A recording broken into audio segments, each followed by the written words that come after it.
What's up, people? I am back with another video, and I don't really. How do I get the comments up? Like, the comments were. I should be. What the? Maybe I have to wait until someone actually joins in order to see the comments. But I know the last video I made, the sound did not go through. And which is very unfortunate. That has happened to me. I can't even count. I mean, so many times. Technology can be so irritating sometimes. You're like, I just have AirPods in. Why can't you connect? Why can't you work? Why are you not working? You cost enough. You should be able to work properly.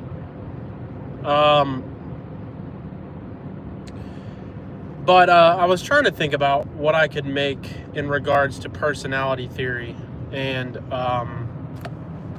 nothing has come to my mind very strongly. I guess I could probably just make up something, which I am fond of doing. But the one thought I had is kind of reiterating what I personality type assessments and whether or not your person learn to develop over time. And what could I say about that?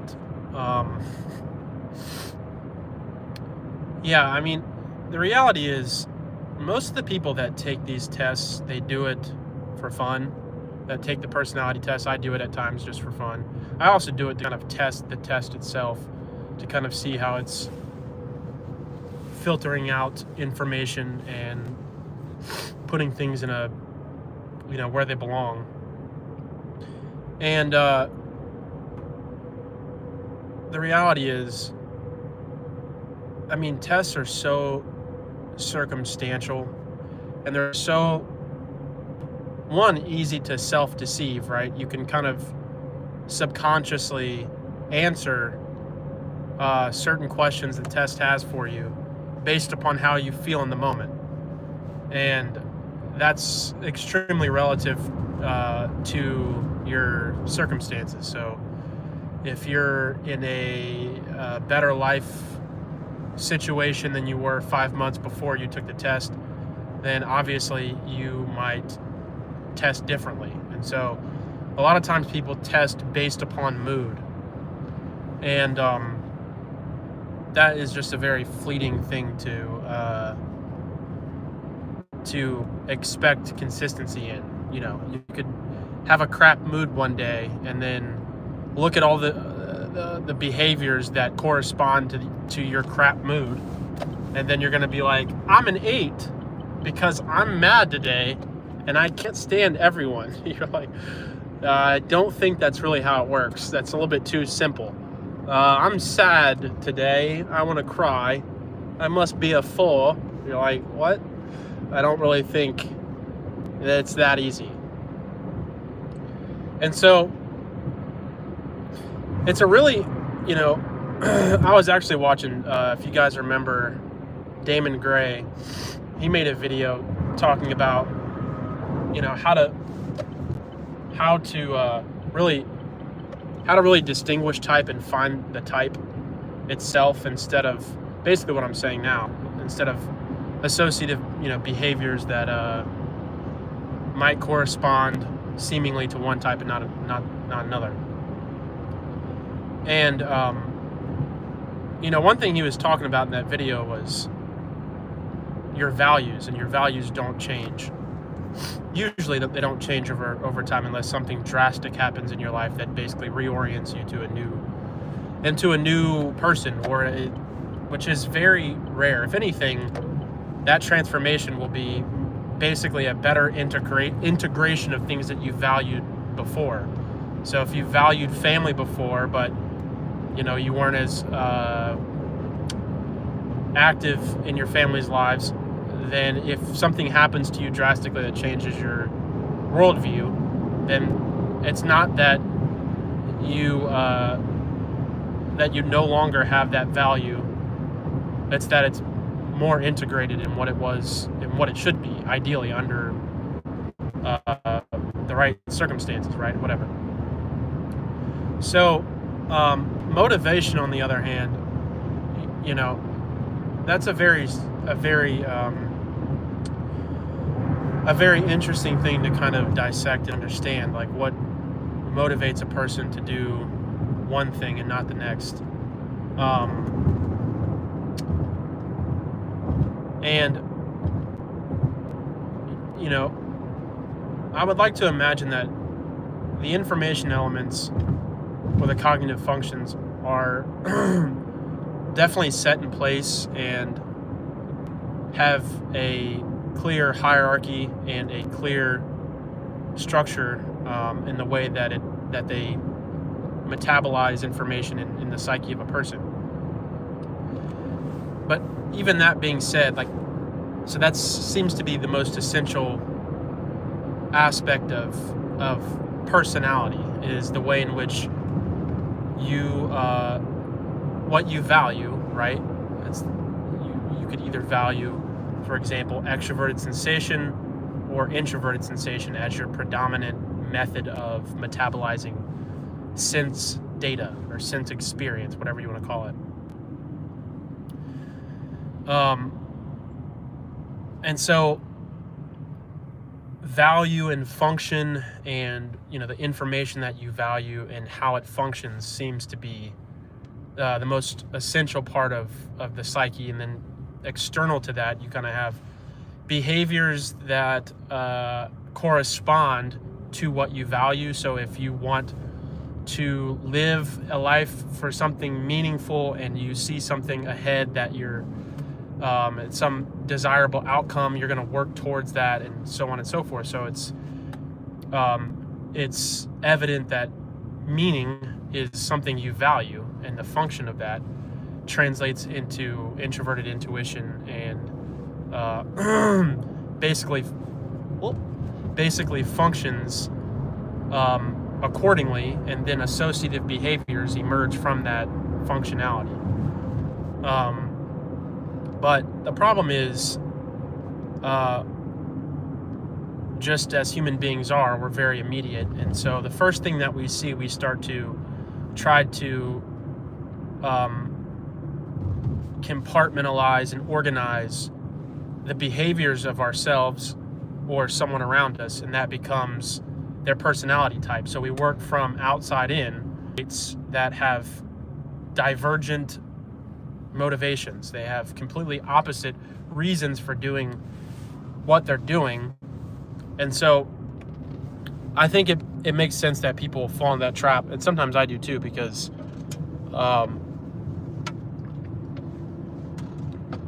actions are observable, immediately observable, and it's just natural to human perception to try to bring some kind of structure onto that data. It's like you're an angry person, and there are all these acts of anger in your life, right, or whatever. That's probably a bad analogy, but and I'm trying to figure out your relationship to your environment, and from that you move further down, and you start to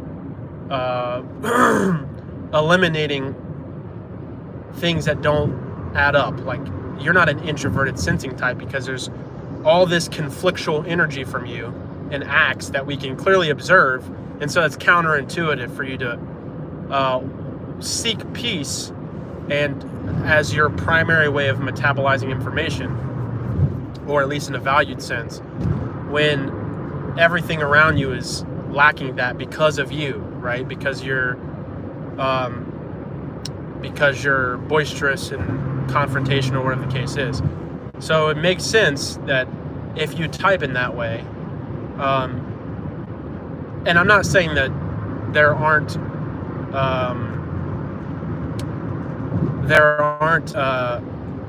correlations between behavior and motivation, because obviously there is, but it takes the subject to articulate the reason for their intent. Like, why did you do X and not Y? Help me understand this behavior. And so basically, if you don't have, it's a double-edged sword in terms of asking someone to explain the reason that they did X thing, because human beings naturally, we're egoic, and if there's any insecurities that we have, we're naturally going to subconsciously answer questions in a way that's more favorable to our psyche. And that's on a spectrum. Some people do that more than others, obviously, but I think it's a pretty fundamental human trait. And there's utility in that to a certain degree, because if we accept all true statements about ourselves at all times, then our mind would fracture. You literally can't take that amount of factual analysis of the way your mind's operating, or your failures, whatever the case is, right? And yeah, you just basically couldn't function at a certain point. And so the ego works to kind of, and I'm using ego in a more colloquial sense. You could interchange that with whatever word you would like.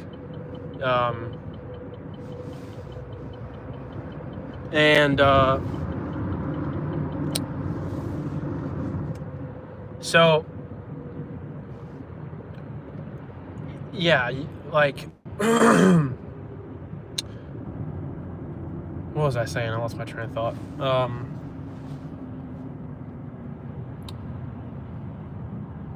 Dang, what was I saying?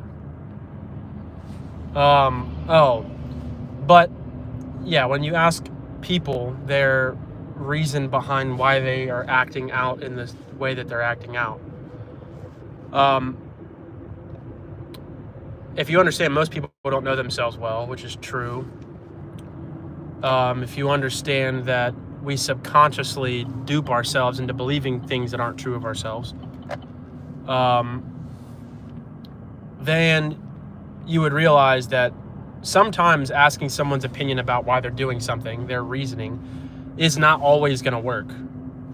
It's assuming that the person is, has a decent understanding of themselves and can give you valid reasons why they're doing what they're doing. What else? So yeah, I mean, personality tests in terms of determining your type are almost useless. I mean, they don't give you great data. They gave you data based upon what you felt like in the moment. For most people, I would say probably at least 80% of people that take the test. At least, if you're going in and you're like, let me answer this question, and you're the one selecting the answers, 80% of those people, and I'm pulling that percentage out of my butt, but that's being gracious. It's probably higher than that, but we'll say 80%. 80% are just taking the test in the moment based upon their immediate data, what's going on in your life right at this particular moment. And that's why MBTI, like the 16 personalities test, is absolutely bogus. It is so overtly trash. I still don't, and I get it. We all started there, right? This is the same old stuff. I've said this numerous times, but like, it doesn't, like, there is no test that's going to catch you really. It might catch your quadra, maybe, if it's very sophisticated, possibly. That's still assuming that you're being fairly honest about your answers. And that's not necessarily to anyone's fault. Like, And so, how does this relate to whether or not personality is innate or circumstantial or environmental? This is somewhat of a difficult endeavor. I think it's definitely easier to kind of draw themes from other people most of the time than yourself, and being able to figure out their motivation.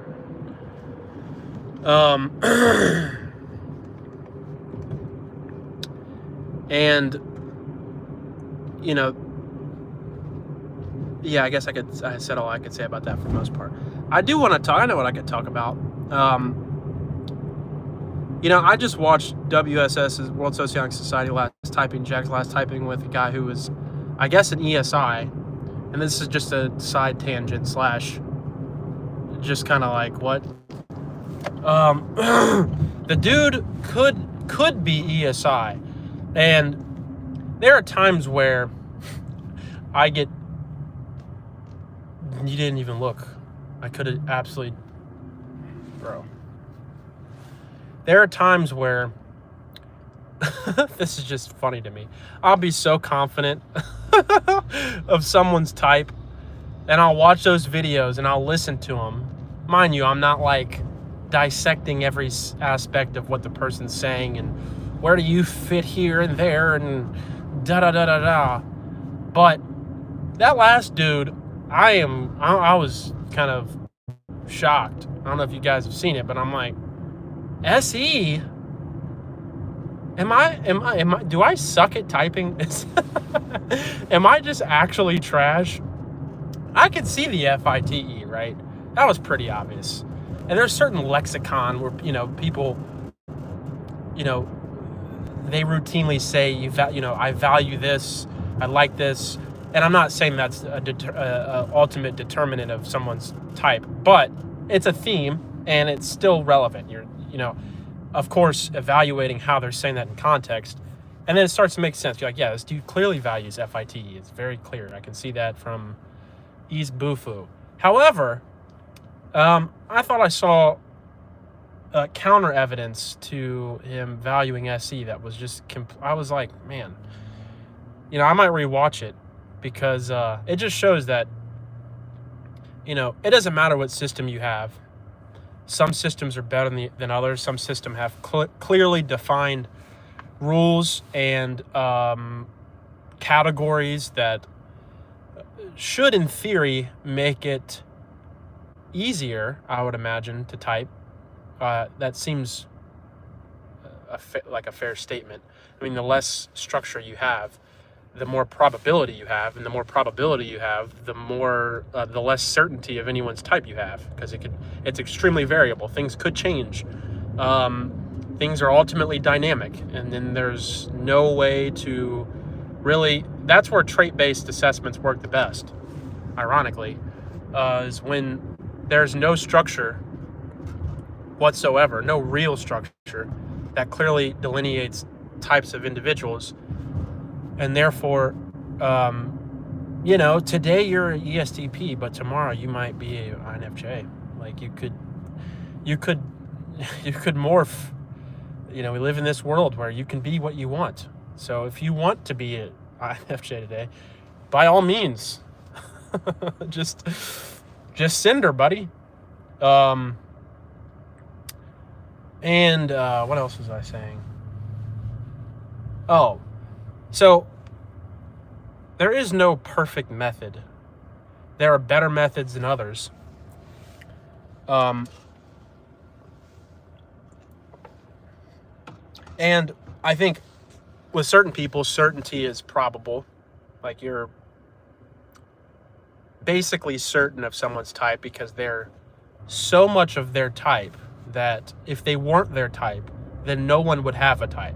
Like the type would not exist if they weren't that thing, because there's so much of that thing that you can't conceive of how they would not be that thing. And there's definitely people who hit the nail on the head on the nail. The nail does not hit the head. I think the head of the hammer initiates. But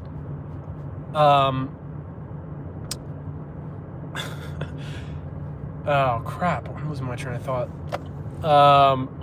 Yes, there are people that are the most stereotypical representation of their type.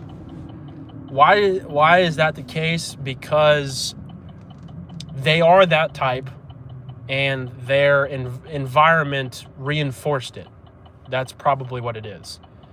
They didn't have so much fluctuation environmentally that potentially they look slightly different than their type. Like their environment fostered their innate personality in a way that just perfectly overlays cognitively and behaviorally. And it's like, yes, that's just that is just that's what you are. Like you are that type, and there's no turning back now.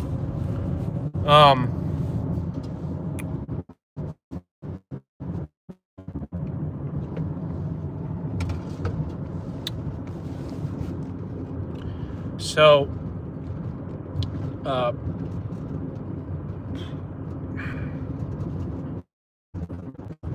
another thing that's really, this is kind of a fallacy of typing, which is the exception doesn't prove, or the exception proves the rule. It doesn't negate it. Meaning, if you type someone who they seem somewhat atypical for their type behaviorally, but informationally, in the way that they're metabolizing information,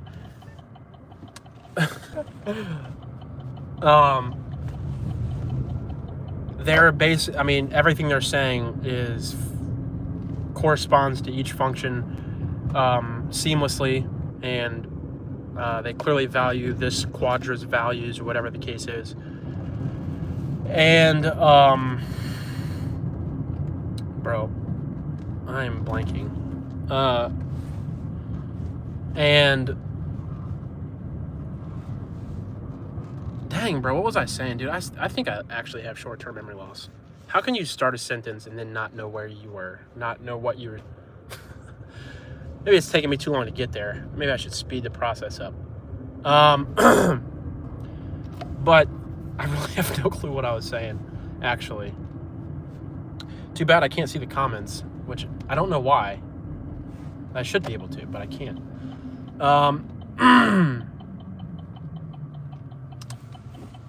Dang, what was I talking about?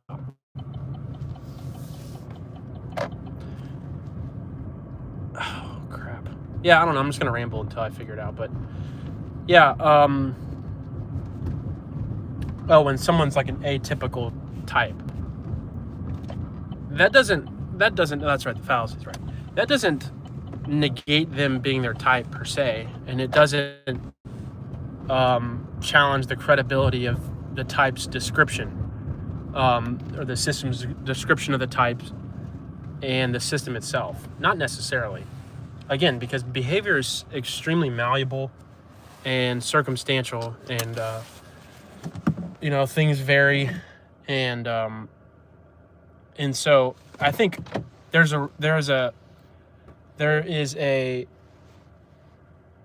an aspect of those anomaly types where you type someone and by all intents and purposes they're that type, but there's some discrepancies maybe in behavior, or discrepancies in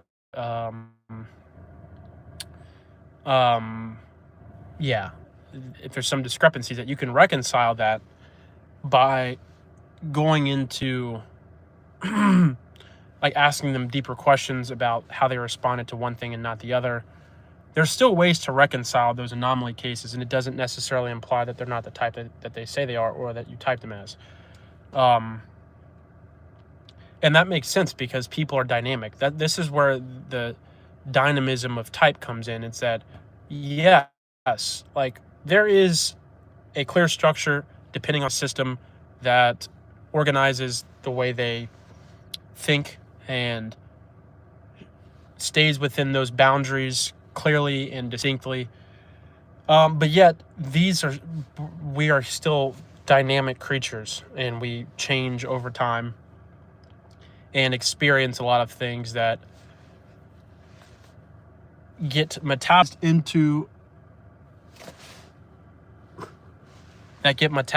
into our minds and do a whole host of things.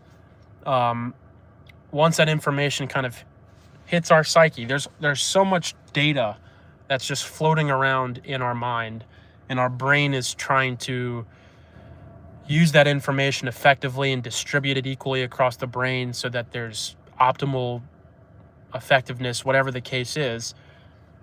And so certain aspects of data are stored in the memory, some are deleted. The point is, there's all this dynamics occurring in your mind. And so to expect that you're going to have just a seamless type that just stands up against the storm of all these disparate facts and of experience, these changes that occur, that somehow it's going to that your type is should contextualize all experience all the time at all points in time. It's like, that's stupid. Why would that ever happen? That doesn't even make sense. We don't have absolute personality in that sense. I would say God has absolute personality in that sense, but we don't have a personality that regulates all reality. And so we're derivative of God. And so that's why you can't expect your personality to make sense of every aspect of your life. I don't like chocolate. What type doesn't like chocolate? Well, I must be that type. Or I don't like dogs. Well, I can't be an extrovert. I like cats. You're probably a gamma. Because you don't, you're like, that's stupid. That's like very dumb, but enticing to a lot of people. And so, how do I get comments on here? They used to, I don't want that. That's weird. What's going on here? I didn't mean to do that. Okay, let's take that off. Maybe they just don't show up. Who knows? I have highlight saved to your channel. I didn't mean to do that. So,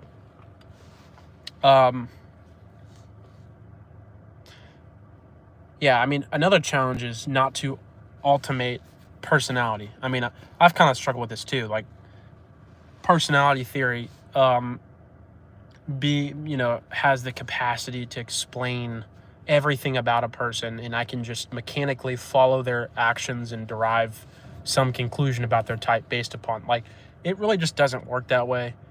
And personality type is a part of human beings. I don't think it's necessarily the most fundamental aspect of human beings. And so, yeah, like, we shouldn't ultimate personality above other aspects of human cognition or human experience, whatever the case is. What else? What else was I going to say?